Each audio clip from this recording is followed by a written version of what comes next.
Jacob, this particular day, is a very upset guy. The reason he's upset is because he's had to divert into a place he didn't want to go. See, the chief pilot has to fly every now and then, just like the director of the medical staff has to stay current.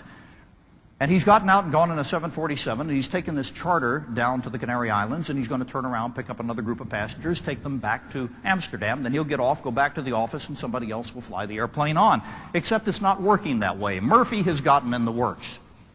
And there's been a bomb threat over at Las Palmas, which is the main airport of the Canary Islands, so he's had to divert, along with several other airplanes, to another airfield at slightly higher altitude, only one runway, it's kind of short, and it's fog-bound today. It's not really fog, it's clouds blowing across the runway, but it's just the same. He's had trouble getting his fuel, he's had trouble getting out of there, and he's about to run out of a thing we call crew duty time. This is the maximum amount of time that an aircrew may remain on duty before we've got to put them to bed to get them some rest. I know this is a completely foreign concept to healthcare. Anyway, Jacob is an upset guy this day because he's finally gotten his airplane started. He has 10 minutes to get this huge 747 to the end of this fog-bound runway and get off the ground without running out of crew duty time. And here's the penalty. If he runs out, he's got to put everybody to bed at Las Palmas, buy $30,000 worth of hotel rooms and delays, and it's going to be very embarrassing. So he wants to go, and as they get the airplane down the field, they have to taxi down the runway about halfway because there are no taxiways stressed for a 747 at the first part. And then he has to turn around, get on a taxiway, come to the end, turn around, line up with the runway. They can only see about 300 yards into the fog. And as they line up, the first officer, who is very senior at KLM but very junior to Jacob Van Zanten and has never flown with Jacob before, and the second officer, who's very senior at the airline as a second officer, hyphen flight engineer, but very junior to the first officer, who's very junior to the captain. You get the hierarchy? As they get in position, the first officer, co-pilot, sees the captain's right hand coming forward on the throttles for these four huge JT9D engines, 50,000 pounds thrust apiece. And he knows that they don't have a clearance to take off.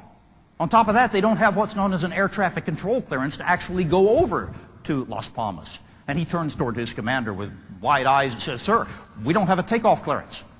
And Jacob Van Zanten pulls the throttles back, and in the inimitable fashion that all of us who qualify as airline captains learn, he says, "I knew that. Get the clearance." First officer punches the button, talks to the tower, asks for the clearance. Clearance is read to him. He reads the clearance back. We have a little linguistic disconnect here because the guys in the KLM cockpit speak Dutch. That's their native language. And yet they're communicating by radio in a thing we call aviation English, which is kind of a stylized version of English. The fellow in the tower is Spanish because this is a Spanish possession. He is trying to communicate in another language, aviation English. There is even an aircrew on the field moving around out there who, according to my British friends, don't speak English at all. Pan American. I'm told we speak American, we don't speak English.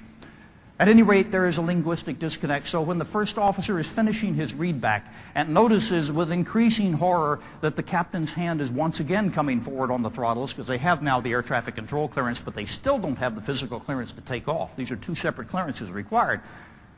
By the way, this guy is not a dummy. This is not a dumb individual. This is you or me sitting in that right seat. This is everybody in this room who has ever been in a position to see a senior individual doing something for the second time, and you got by with it first. You were well treated when you pointed it out the first time. Do you really want to tell them again that they're fouling up? He would like to find another way to do it. So the first officer, knowing that the captain is starting the takeoff roll without permission, keeps his finger on the transmit button and says, and we are at takeoff, KLM 1422. The problem with this is that it doesn't make sense in aviation English. We are at takeoff.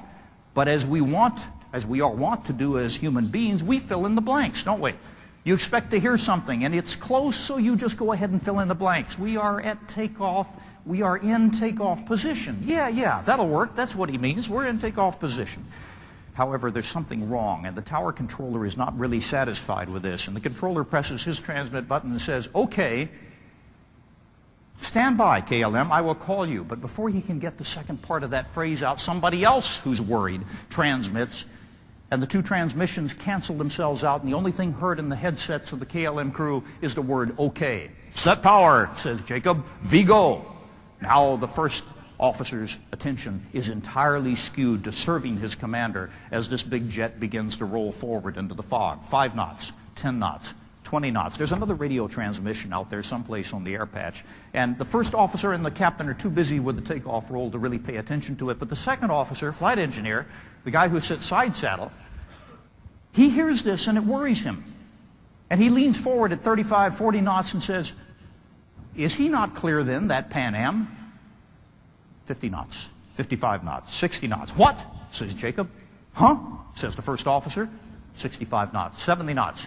Now in a more timorous voice, the second officer leans forward and says, "Is he not clear then, that Pan Am?"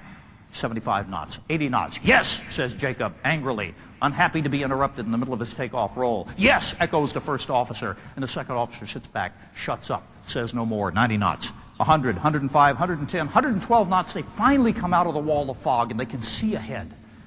And what they can see is the worst thing an airline captain can possibly imagine. Another airplane sideways on the runway right in front of them. Pan Am had not left the runway yet.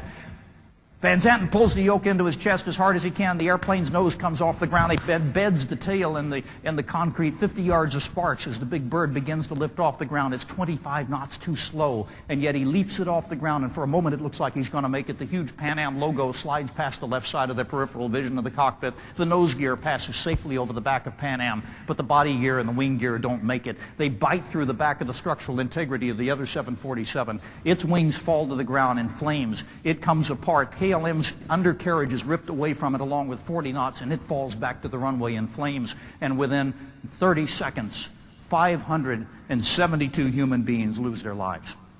572.